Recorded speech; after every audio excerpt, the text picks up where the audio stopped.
이제 우리 목사님 나오셔서 준비하신 말씀 선포하실 때 큰 은혜 받는 귀한 시간 되시길 바랍니다. 안녕하세요. 안녕하세요. 오늘 제가 소개해드려야 될 분 안 계시죠? 이 마이크가요. 이제 마이크 앞에 있는서 말하는 건 녹음이 잘 되는데 뒤쪽에서 말하는 건 녹음 잘 되진 않거든요. 그래서 혹시라도 기침 하실 분은 옆 사람에게 피해가지 않게 기침하셔도 됩니다. 기침 소리가 이게 녹음되진 않으니까요.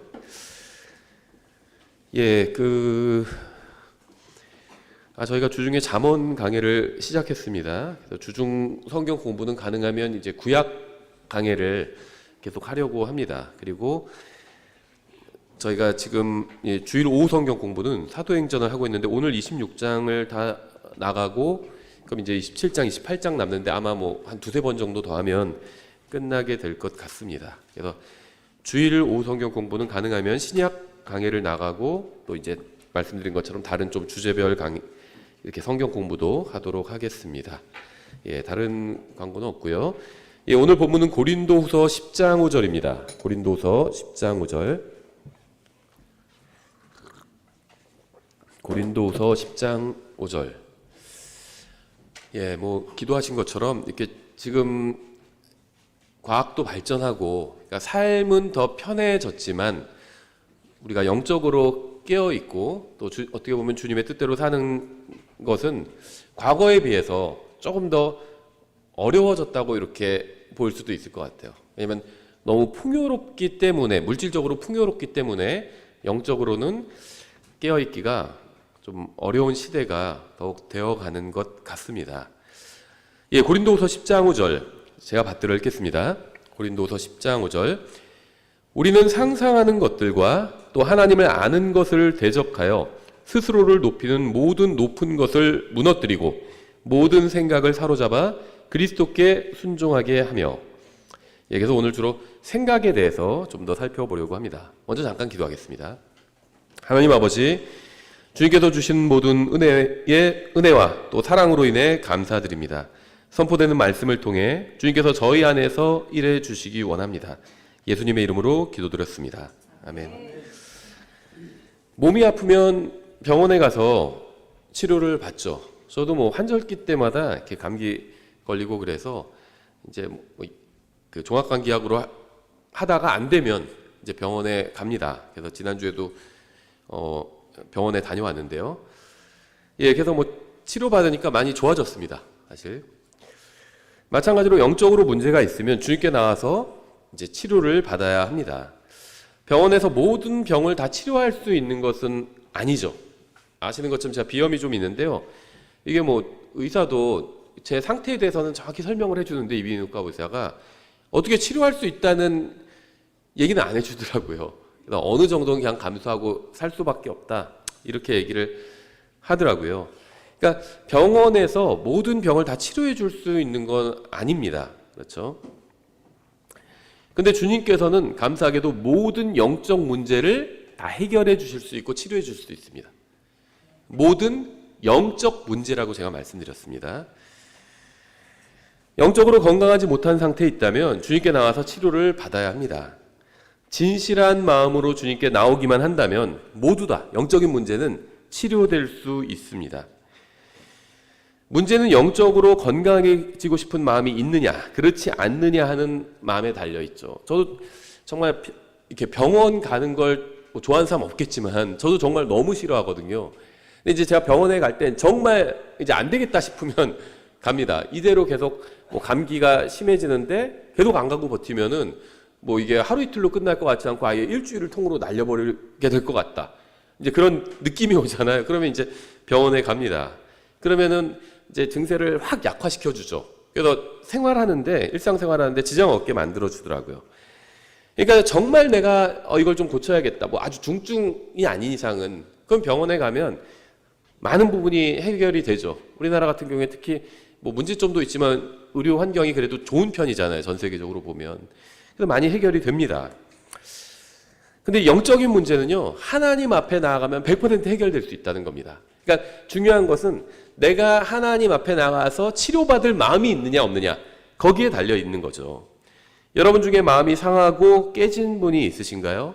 주님께서는 깨지고 상하고 지친 마음을 고쳐주실 수 있습니다. 문제는 항상 우리가 그것을 원하느냐 거기에 달려 있어요. 영적으로 침체되는 이유는 자기 자신만을 바라보기 때문입니다. 세상 철학자도 이 내면의 시면을 너무 깊이 들여다보지 말아라. 그럼 시면도 너를 들여다볼 것이다. 이런 말을 했는데요. 그러니까 자기 자신을 성찰하는 게 필요하죠. 근데 자기의 어떤 마음, 내면을 거기에만 집중해서 너무 들여다보면 정신적으로 좀 위험해질 수도 있다. 이제 이런 얘기인 것 같아요. 철학은 잘 모르지만은. 근데 실제로 예전에 만나본 어떤 정신적인 문제가 있는 분들을 보면 교회에도 그런 분들이 많이 옵니다. 그런 분들을 보면 항상 자기 마음만 생각합니다. 자기 마음이 어떻고 자기 마음 얘기만 해요. 자기 마음이 지금 너무 불안하고 항상 만나면 자기 마음 얘기만 합니다. 그 형제가 제 설교를 지금 듣는지는 모르겠지만 심지어에서 그 이메일 그 아이디도 마음이에요. 자기 마음, 그것도 내 마음이에요. 내 마음. 세계가 100명의 마을이라면이라는 책 혹시 아시는 분이 있는지 모르겠는데요. 이거 아주 그림책이고 아이들 읽는 책인데 이거 꽤 유익이 있습니다. 찬물과 더운 물이 나오는 집에 살고 있고 집에 컴퓨터가 있고 또 전자레인지가 있고 세탁기가 있고 냉장고가 집에 있다면 집이 월세든 전세든 중요하잖아요. 그런 것이 다 있다면 전 세계 인구 중 상위 10% 이상에 들어간다고 합니다. 근데 마음이 슬프고 불평과 불만이 있다면 나머지 90%의 사람들을 생각해 볼 필요가 있어요. 만약 여러분이 먹을 것과 입을 것을 가지고 있고 지붕이 있고 집에 지붕이 있고 우린 당연한 얘기지만 집에 지붕이 없는 사람도 전 세계에 절반 가까이 된다고 그래요. 집에 지붕이 있고 집 안에 실내에 화장실이 있고 그런 집에 살고 있다면 여러분 전 세계 상위 30-40% 이상이 들어가 있는 겁니다. 실내에 화장실이 있다는 것만 해도 엄청난 축복이에요. 인류 역사 6,000년 동안 실외에 이렇게 화장실이 있는 곳에서 살았던 적은 인간이 100년 정도뿐이 안 됩니다. 그리고 중요한 것은 지금도 집 안에 화장실이 없는 그런 집에 사는 사람들이 많이 있어요. 많이 있습니다. 근데 이런 편리한 것들을 누리면서 그러면서도 마음이 낙심해 있고 불평과 불만이 가득하다면 하나님도 여러분을 도와주실 수가 없어요. 여러분 중에 혹시 큰 상처와 무거운 짐과 처한 상황으로 인해서 크게 낙심한 분이 계신가요? 그런 분은 예수님을 한번 생각해 보십시오. 예수님께서 여러분에게 해주신 일을 한번 생각해 보세요. 예수님을 생각해도 문제가 해결되지 않는다면 그 문제는 결코 해결되지 않을 겁니다. 우리는 두 가지 방식으로 생각할 수 있는데요. 하나는 성경적으로 생각하는 것, 즉 영적으로 생각하는 것이 있고 또 다른 하나는 이제 육신적으로. 여기는 이제 내 감정과 느낌과 생각과 이런 게 다 육신의 영역에 많이 들어갑니다. 그래서 육신적으로 생각하는 것이 있습니다. 우리가 성경적으로 생각하지 않으면 육신적으로 생각하게 됩니다. 그러니까 이게 어떤 스위치와 같아서요. 스위치는 켠 거 아니면 끈 것이잖아요. 중간이 없어요. 그렇죠? 요즘 스위치는 멋지게 생겼는데 옛날 스위치는 이렇게 딸깍하게 생겼거든요. 딸깍하면 킨 것이고 딸깍하면 끈 것이고 중간이 없습니다. 장난으로 중간에 이렇게 두려고 그렇게 장난해 보신 적 있으세요? 전 그런 적이 있는데 그래도 중간에 둘 수가 없어요. 한쪽으로 딱 넘어가게 됩니다. 그래서 불이 켜지든지 꺼지든지 중간이지, 켜지든지 꺼지든지 한쪽으로 가는 거지 중간은 없습니다. 근데 영적인 상태도 그렇다는 겁니다. 또 영적으로 사는 것도 그렇다는 거예요. 정말 성경대로 살든지 말씀을 따라 살든지 아니면 육신대로 살든지 둘 중 하나입니다.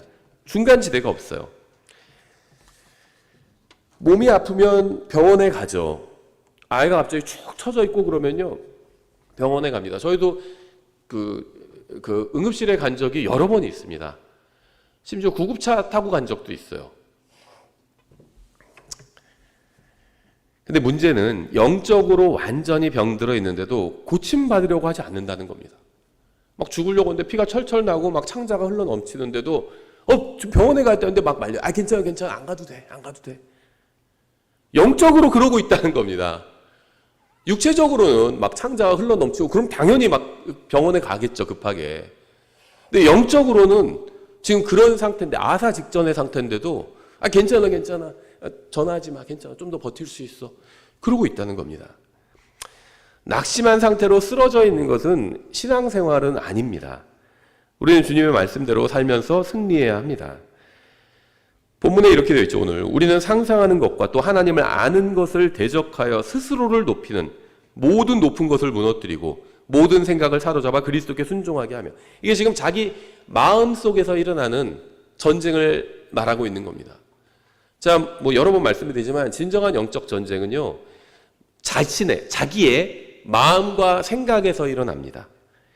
하나님을 아는 것, 우리가 하나님을 아는 것을 있죠. 그런데 그것에 반대되는 것, 대적하는 것을 스스로 높이고 있어요, 우리가.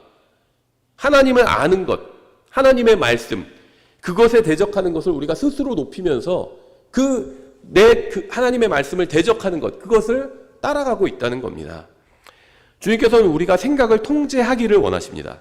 우리 마음에 떠오르는 모든 생각을 말씀으로 점검해서 합당하지 않은 것들을 제거하고 오직 말씀에 합당한 것들만 생각하기를 원하십니다. 우리는 마음속에 떠오르는 생각에 끌려다니면 안 됩니다. 오히려 모든 생각을 사로잡아 그리스도께 순종하게 해야 합니다.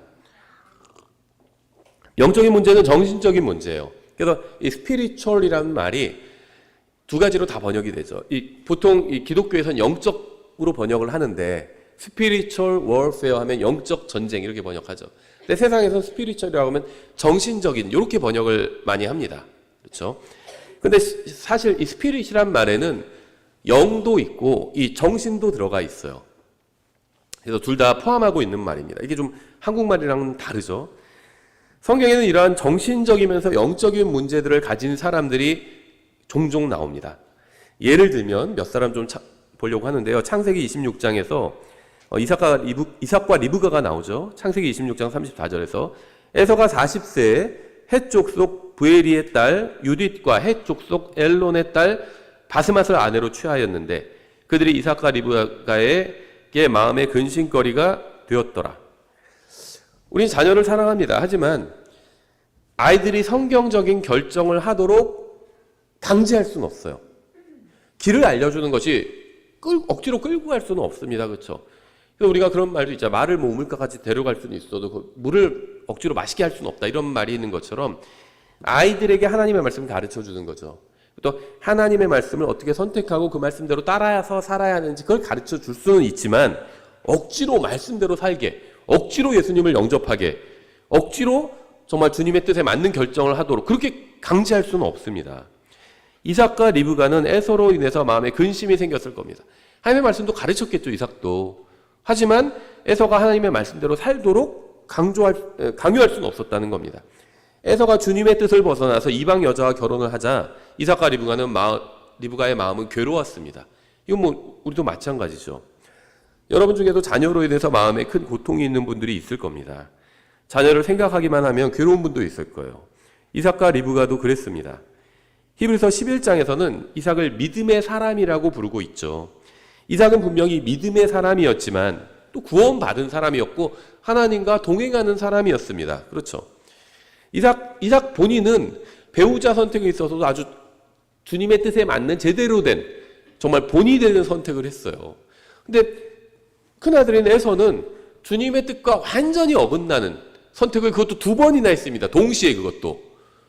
그래서 주님께서 원하시지 않는 이방 아내를 그것도 2명이나 맞아들였습니다. 그렇죠. 이삭은, 아버지는 믿음의 사람이었지만 아들은 제가 에서가 구원받지 못했다, 그거는 모르죠. 구약의 많은 인물들의 그 구원을 우리가 확정할 수가 없습니다. 하지만 구원과는 별개로 에서가 구원받은 사람이든 아니든 상관없이 에서는 하나님의 말씀대로 살던 사람은 아니었다는 겁니다. 그래서 믿음의 사람으로 소개되지는 않아요.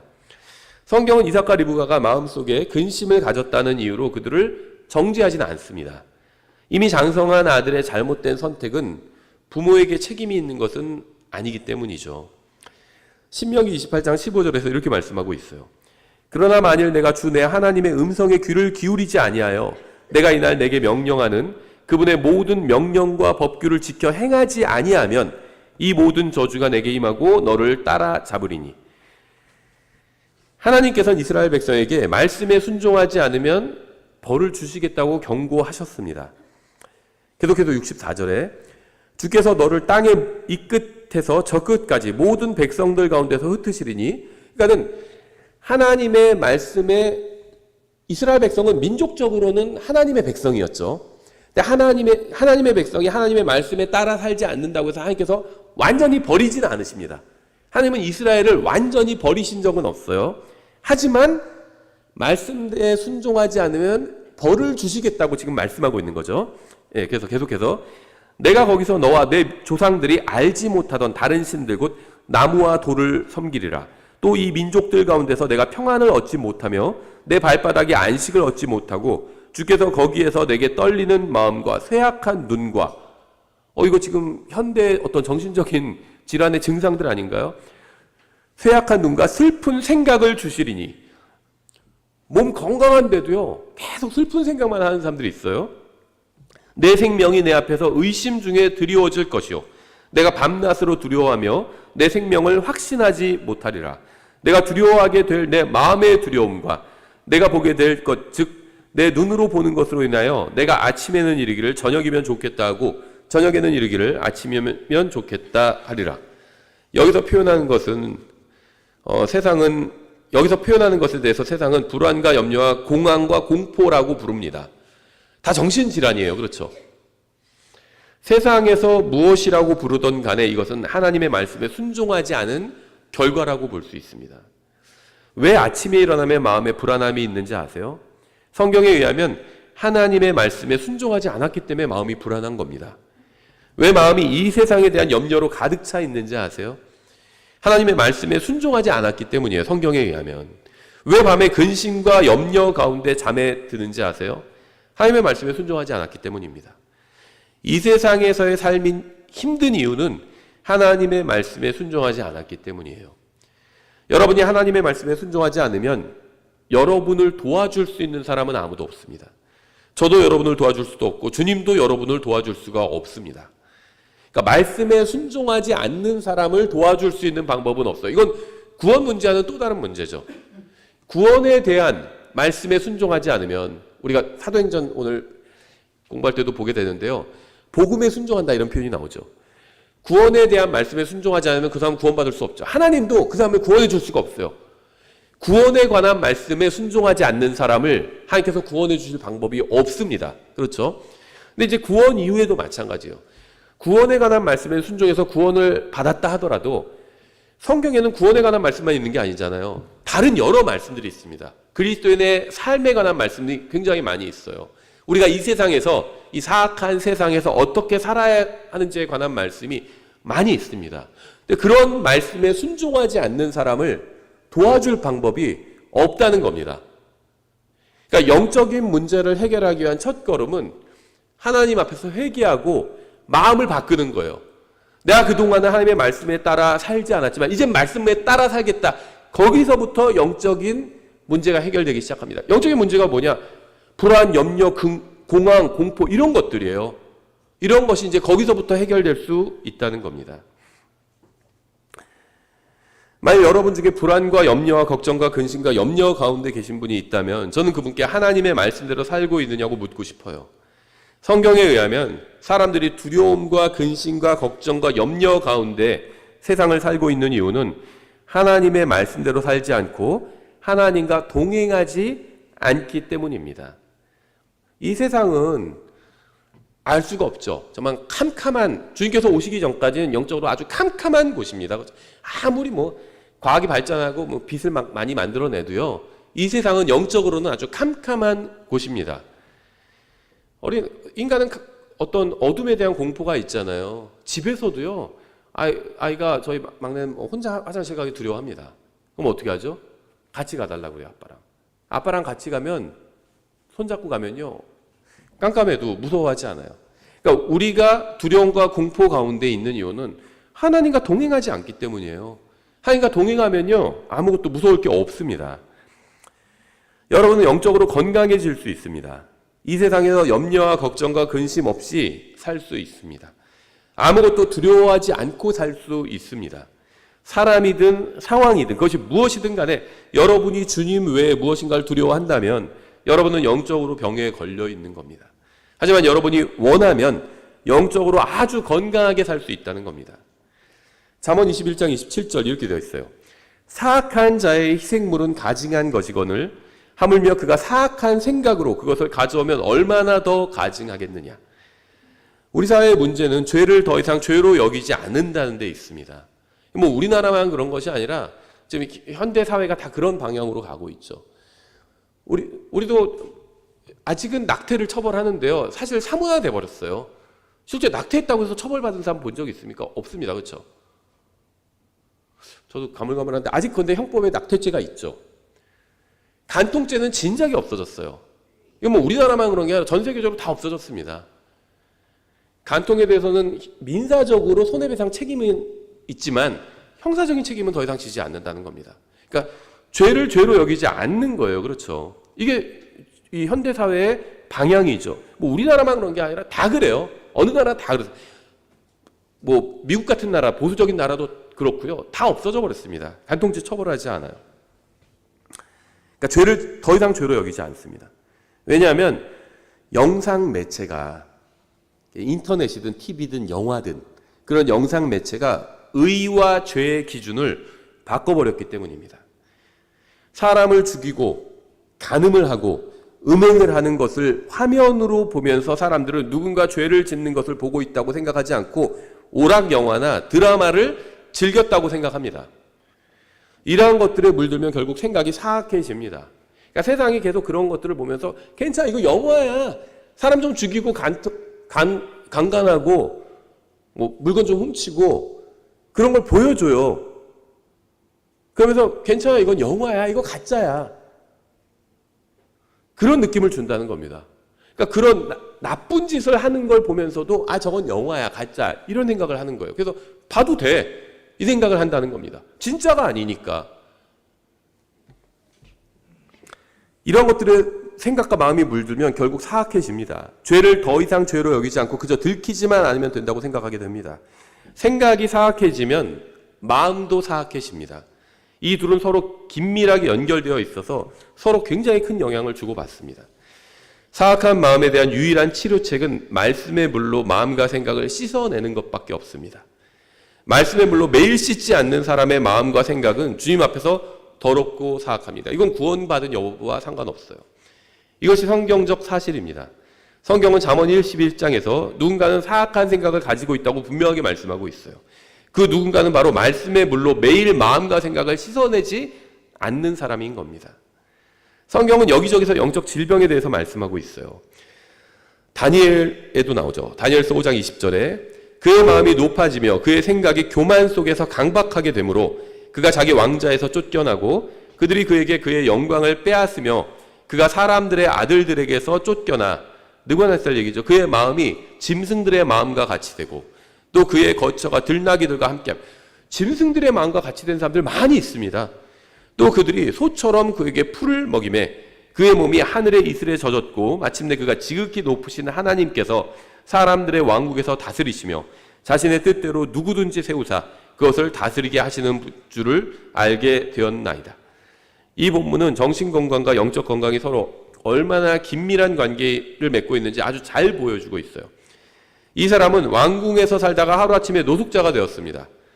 이 사람은 왕국을 다스리다가 짐승처럼 살게 되었어요. 이 사람의 정신에는 문제가 있었습니다. 이 사람의 정신에 문제가 생긴 원인이 무엇이었을까요? 성경은 이 사람이 마음이 높아져서 생각이 교만 속에서 강팍하게 되었다고 말씀합니다. 이거 최악의 상태인 거죠, 하나님 앞에서. 생각이 교만해졌는데 그게 굳어버렸어요, 강팍하게. 이 사람의 정신건강이 무너진 원인은 영적 건강이 먼저 무너져 버렸기 때문입니다. 너무나도 교만해서 하늘의 하나님 앞에서 자신이 죄인이라는 사실도 시인하지 않고 전혀 회개하지도 않았어요. 하나님의 말씀을 듣지 않고 마음을 완악하게 하자 결국 정신건강마저 완전히 무너져 버리게 되었습니다. 여러분이 정신적으로 또 영적으로 문제가 있다면 그것은 정치인들 때문도 아니고 대통령 때문도 아니고 뭐 사회 때문도 아니고 여러분의 부모나 남편이나 아내나 친구나 형제나 자매나 목사나 집사나 교회 때문도 아닙니다. 여러분에게 영적인 문제가 있다면 그것은 여러분이 마음을 완악하게 해서 하나님의 말씀을 들으려고 하지 않기 때문이에요. 예수님은 사악한 세상에 예수님께서 계셨을 때도 세상은 사악했죠. 심지어 예수님의 말씀도 거절했습니다. 예수님은 사악한 세상 속에서도 온전한 정신을 가지고 계셨죠. 그것이 가능하다는 거예요.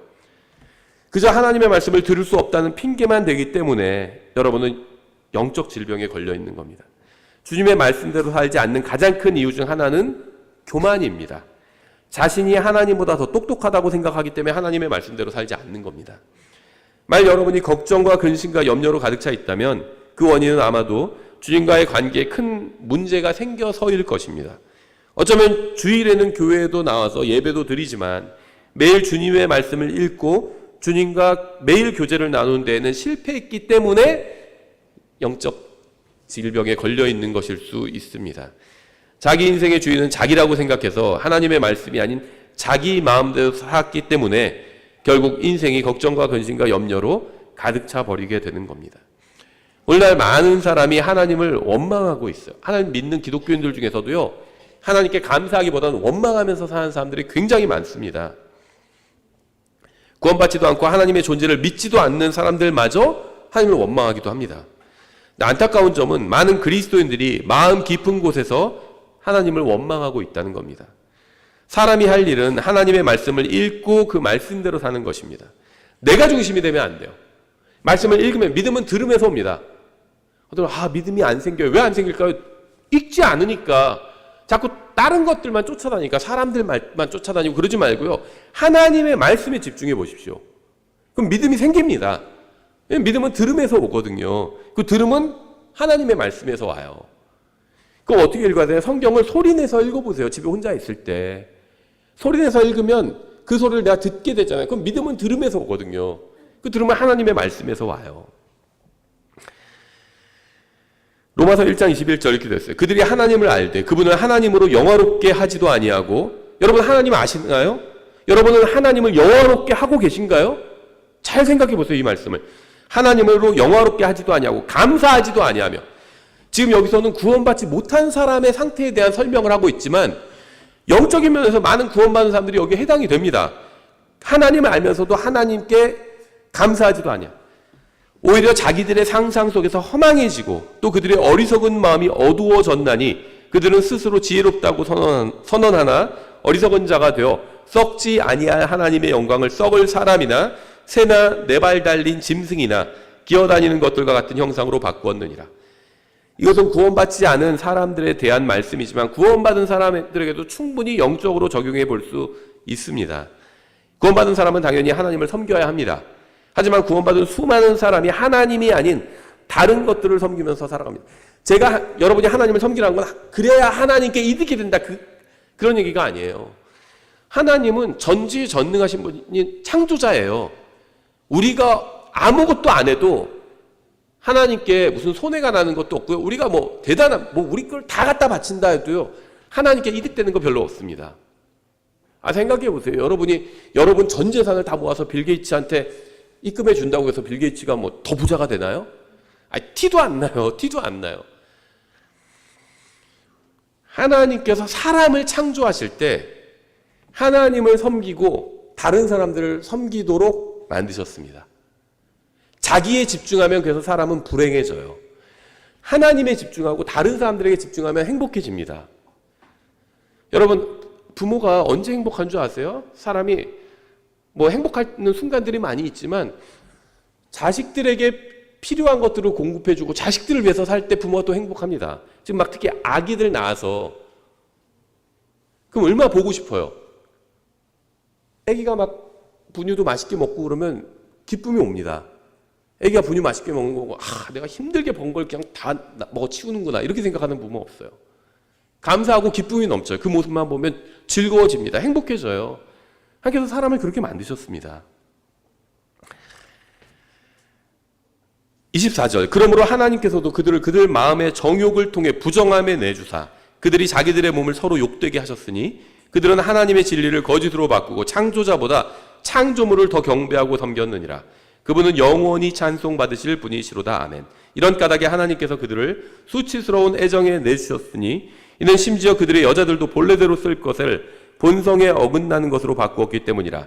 남자들도 이와 같이 본래대로 여자 쓰기를 버리고 서로를 향해 욕정이 부릴 듯하여 남자가 남자와 더불어 보기 흉한 짓을 행함으로 자기 잘못에 합당한 보응을 자기들 속에 받았느니라. 또한 그들이 자기 지식 속에 하나님 두기를 싫어하며 하나님께서도 그들을 버림받은 생각에 내주사 합당하지 못한 그 일들을 행하게 하셨으니. 동성연애는요, 본성에 속한 것이 아닙니다. 자연스러운 것이 아니고 따라서 과학의 위배가 됩니다. 성경은 마음에서 하나님을 몰아내버리면 생각이 버림받게 되어 합당하지 못한 일들을 하게 된다고 말씀합니다. 야고보서 1장 8절 이렇게 말씀하고 있어요. 두 마음을 품은 사람은 자기의 모든 길에서 안정이 없느니라. 예수님도 사랑하고 세상도 사랑하는 것은 영적 질병을 가져옵니다. 성경도 믿지만 세상도 믿고 교회도 좋아하지만 세상도 좋아한다면 결국 심각한 정신 손상을 입게 되어서 영적으로도 분별력을 완전히 잃어버리게 됩니다. 세상과 하나님 사이를 왔다 갔다 하는 사람은 결코 영적으로 건강할 수가 없습니다. 두 마음을 품어서는 안 됩니다. 우리는 세상과 주님 사이에서 결정해야 합니다. 세상에서 잘 먹고 잘 사는 것을 선택하든지 하나님의 말씀대로 사는 것을 선택하든지 둘 중 하나를 선택해야 한다는 겁니다. 목적이 그렇다는 거예요. 목적이 열심히 일해서 세상에서 잘 먹고 잘 사는 게 그게 잘못이라는 게 아닙니다. 목적이 거기에 오로지 거기에만 가 있는 것이 문제라는 거죠. 세상에서도 잘 먹고 잘 살고 또 인정받고 싶고 주님께 상급도 받고 싶은 마음을 두 마음이라고 부르면서 이러한 마음을 가진 사람의 인생에는 안정이 전혀 없고 오직 흔들림만 있을 뿐이라고 성경 말씀하고 있어요. 둘 중에 하나 선택해야 된다는 겁니다. 많은 사람들이 온전한 정신을 갖지 못한 채 살아가고 있고 구원받은 사람들도 예외가 아니에요. 구원받았지만 이상한 사람들 너무 많습니다. 왜 구원받은 사람들 중에 많은 사람들이 온전한 정신을 갖고 살지 못하고 있는지 아세요? 구원은 받았지만 세상과 예수님 중 어느 쪽으로 가야 할지도 아직 마음으로 정하지 못했기 때문이에요. 그러니까 구원은 받았어요. 근데 세상을 위해서 살지 주님을 위해서 살지 아직 완전히 정하지 못하면 정신적으로 문제가 생긴다는 겁니다. 그리스도인답게 살고 싶기는 하지만 세상을 포기하지 못했다면 두 마음을 품은 것입니다. 결정해야 합니다. 비록 우리가 주님께서 다시 오실 때까지 이 세상에서 살지만 세상이 주는 것들의 마음을 빼앗기지 말고 예수님을 선택하고 주님의 말씀대로 살겠다고 결정해야 합니다. 그것만이 유일하게 온전한 정신을 갖고 이 세상을 사는 길이고 영적 건강을 회복하는 길입니다. 이것은 어렵고 복잡한 문제가 아닙니다. 아내가 있는 사람이 여자친구를 사귀면서 가정이 평화롭고 안정되기를 바란다면 어리석은 짓이죠. 예수 그리스도를 믿고 구원받은 사람이 세상에서 잘 먹고 잘 사는 데에만 목적을 두고 거기에만 관심을 갖는다면 절대 영적으로 건강할 수가 없습니다. 데살로니가전서 5장 14절 이렇게 말씀하고 있죠. 형제들아 이제 우리가 너희에게 권면하노니 제멋대로 행하는 자들에게 경고하고 마음이 약한 자들을 위로하며 연약한 자들을 붙들어주고 모든 사람에게 인내하라. 우리 가운데는 마음이 약한 사람들이 있어요. 모든 사람이 다 건강한 마음을 가지고 있는 것은 아닙니다. 성경은 분명하게 마음이 약한 자들과 연약한 자들을 붙들어주고 모든 사람에게 인내하라고 말씀하고 있습니다. 마태복음 17장 14절 이렇게 말씀하고 있어요. 그들이 무리에게 오니 어떤 사람이 그분께 와서 그분께 무릎을 꿇으며 이르되 주여 내 아들에게 긍휼을 베푸소서. 그가 미친 증세로 심히 시달리고 자주 불 속에 쓰러지며 종종 물 속에 빠지나이다. 내가 그를 주의 제자들에게 데려왔으나 그들이 그를 고치지 못하더이다매. 마가복음 5장 2절에서도 그분께서 배에서 내려오셨을 때 부정한 영 들린 사람이 즉시 무덤들 속에서 나와 그분을 만나니라. 이 사람은 무덤들 가운데 거하는데 아무도 그를 사슬로도 결코 묶을 수 없었으니 이는 여러 번 족쇄와 사슬로 그를 묶었으나 그가 사슬을 끊고 족쇄를 산산조각 내었기 때문이더라. 아무도 능히 그를 복종시키지 못하더라.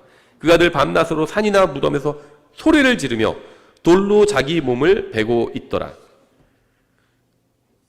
요즘 이렇게 해서 유튜브 올리면 조회수는 많이 나올 것 같은데 제정신이 아닌 사람들 너무 많아요. 이 사람의 육체 안에는 마귀가 살고 있었기 때문에 이 사람은 제정신이 아니었습니다. 에베소서 5장에서는 지금까지 아무도 자기 육체를 미워한 적이 없고 오히려 그것을 양육하고 소중히 여긴다고 말씀합니다. 이게 본능적으로 그렇다는 겁니다. 뭐가 날라오면 피하죠. 본능적으로. 피할 수 있으면 피합니다. 이게 본능에 속한 일인데, 그러니까 보통 이건 구원의 여부와 상관없이 보통 사람들의 본능에는 자기 몸을 위하려는 경향이 있다는 거예요. 스스로 상처를 내지 않습니다. 그렇죠? 날카로운 게 오면 다 피합니다. 그게 정상이죠. 그 얘기를 한 겁니다. 에베소서에서. 그러니까 정신적인 문제는 많은 부분에서 영적인 문제를 동반합니다. 부정한 영들린 사람이 자해를 한 것은 정신적으로만 문제가 있어서가 아니라 영적으로도 문제가 있었기 때문이죠.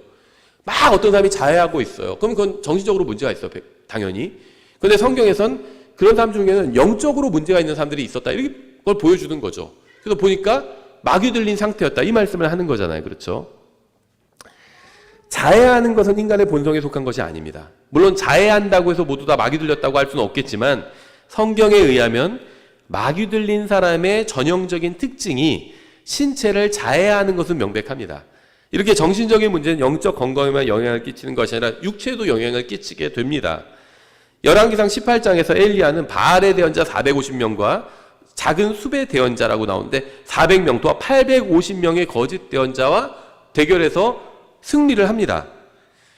열왕기상 19장 1절 이렇게 되어 있어요. 아합이 엘리야가 행한 모든 일과 이 거짓 대언자들을 몰살시킨 일, 또한 그가 어떻게 그 모든 대언자들을 칼로 죽였는지 이세벨에게 고하니 이에 이세벨이 사자를 엘리야에게 보내어 이르되 내가 내일 이맘때까지 내 생명을 그들 중에 한 사람의 생명과 같게 하지 아니하면 신들이 내게 벌을 내리고 더욱더 내리기를 원하노라 하므로 그가 그것을 보고 일어나 자기 생명을 구하려고 가서 유다에 속한 브엘세바에 이르러 자기 종을 거기에 남겨두니라. 그러나 그가 스스로 하룻길을 가서 광야로 들어가 로뎀나무에 이르러 그 밑에 앉아 스스로 죽기를 구하여 이르되 오 주여 조카오니 이제 내 생명을 취하시옵소서. 나는 내 조상들보다 낫지 아니하나이다 하고.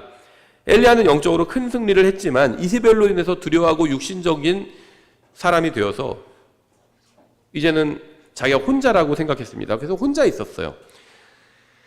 사람들을 다 떠나서 혼자 있는 거, 이게 때로는 필요하지만 어떤 경우에는 이것은 영적인 사람의 표시가 아니라 육신적인 사람의 표시가 될 수도 있습니다. 영적인 사람은 다른 사람들과 잘 지낼 수 있지만 육신적인 사람은 그렇지 못하기 때문이에요. 엘리야는 육신적이 되어서 죽기를 구했습니다. 우리도 차라리 죽었으면 좋겠다 이렇게 생각할 때가 있죠. 그것은 영적인 사람의 표시가 아니라 육신적인 사람의 표시입니다. 저는 엘리야처럼 훌륭한 사람도 아니고 능력 있는 사람도 아니에요. 저보다 훨씬 더 훌륭한 엘리야에게 일어난 일이라면 저에게도 일어날 수 있죠. 저도 그런 적이 있어요. 그냥 차라리 죽었으면 좋겠다. 옛날에 그렇게 생각했던 적이 있었습니다. 마찬가지로 엘리야에게 일어났던 일은 여러분에게도 일어날 수 있어요. 엘리야는 큰 승리를 거둔 후에 큰 절망에 빠졌습니다. 이세벨은 엘리야를 죽이겠다고 했고 그래서 엘리야는 도망쳐 버렸습니다.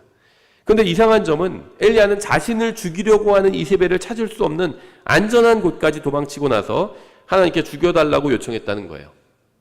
그러니까 진심은 아니었던 것 같아요. 뭐 그런 얘기 하죠. 뭐 3대 거짓말. 장사꾼이 팔면서 이거 남는 거 하나도 없는데 남는 거 하나도 없으면 안 팔겠죠. 처녀가 막 시집가기 싫다고 하고 할머니들이 노인이 이제 뭐 빨리 죽어야지. 그 말은 더 살고 싶다는 말이겠죠. 엘리야도 똑같아요. 죽기를 원한다고 하면서 이세벨이 죽인다고 하니까는 도망가 버렸습니다. 그렇죠. 그러니까 논리적으로 생각했으면 도망가지 말아야죠. 죽기를 원하는데 죽이러 온다는데 얼마나 고마워요. 그래서 도망가 버린 거죠. 엘리야는 하늘에서 불이 내리게 해서 거짓 대언자 850명을 죽이고 이스라엘 민족이 다시 하나님께 돌아오도록 했죠. 하지만 이세벨의 편지를 보고 두려워 도망쳐 버렸습니다. 그리고 나선 주님께 자신은 조상들보다 낫지 않다고 말했어요.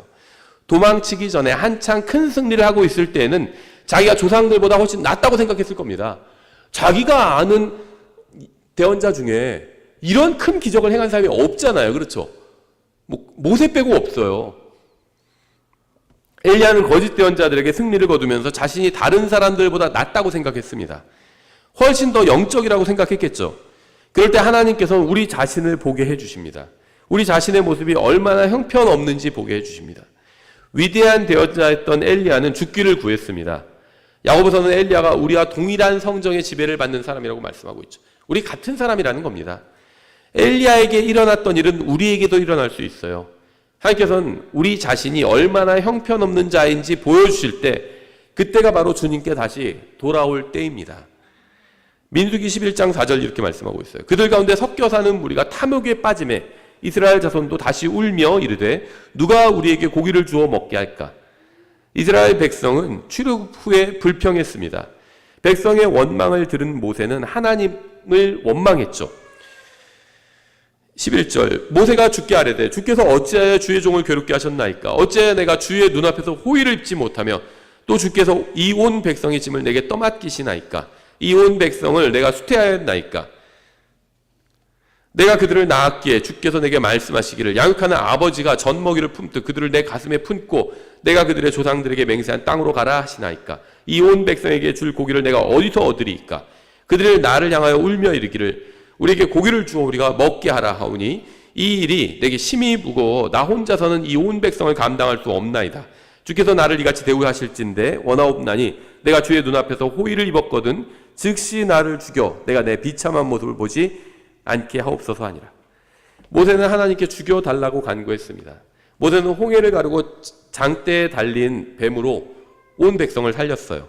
하지만 이제는 죽기를 구하고 있습니다. 백성이 자신을 비판하는데 완전히 지쳐버렸기 때문이죠. 백성이 비평을 들으니 차라리 죽는 게 낫다고 생각한 겁니다. 아마 목회자들 중에 이런 비슷한 생각하는 목회자들 많을 거예요. 또 엄마 아빠 중에서도 아이들의 불평으로 인해서 이런 비슷한 생각하는 사람들 많을 겁니다. 모세는 훌륭한 사람이었습니다. 40년 동안 200만 명의 사람들을 영적으로 인도했습니다. 하지만 모든 일에 지쳐버려서 이제는 죽기를 구하고 있는 거죠.